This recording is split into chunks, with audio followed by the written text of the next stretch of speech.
ఒకటే ఒకటి చెప్పాలనుకుంటున్నానండి. పాలిటిక్స్ వాళ్ళు పాలిటిక్స్ చూసుకోవాలి. సినిమా వాళ్ళు సినిమా ఫంక్షన్‌లు చేసుకుంటారు. ఒక ఎమ్మెల్యే వచ్చి జూనియర్ ఎన్టీఆర్ సినిమా నేను ఆడనివ్వను అంటే ఆయనకంత సీన్ ఉందా అని నేను అడుగుతున్నా. ఎందుకంటే సినిమా బాగుంటే ఎవరు ఆపినా ఆడుతుంది. బాలేకపోతే ఎవరు ఆడించినా అది ఆడదు.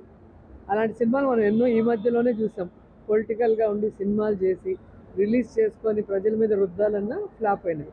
కాబట్టి జూనియర్ ఎన్టీఆర్ అనేవారు ఈరోజు ప్రజలు అభిమానులు అభిమానిస్తున్న ఒక పెద్ద హీరో. ఆయన సినిమాలు ఎలా సూపర్ హిట్ అవుతున్నాయో మనం చూస్తున్నాం. ఇంటర్నేషనల్ లెవెల్లో ఆయనకి ఎన్ని అవార్డ్స్ వచ్చినాయో మనం చూసాం. కేవలం పొలిటికల్గా మనసులో ఏదో పెట్టుకొని ఆయన సినిమాను ఆడించడం అనేది, ఆడించను అని చెప్పడం అనేది ఈరోజు సూర్యుడిని అరచేతితో మేము ఆపుతాము అన్నంత విధంగా ఉంది. సో ఆ ఎమ్మెల్యే ఎవరైతే మాట్లాడారో ఆయన పేరు నాకు తెలియదు, కానీ గాల్లో గెలిచిపోయిన వాళ్ళంతా ఏది పడితే అది మాట్లాడుతున్నారు.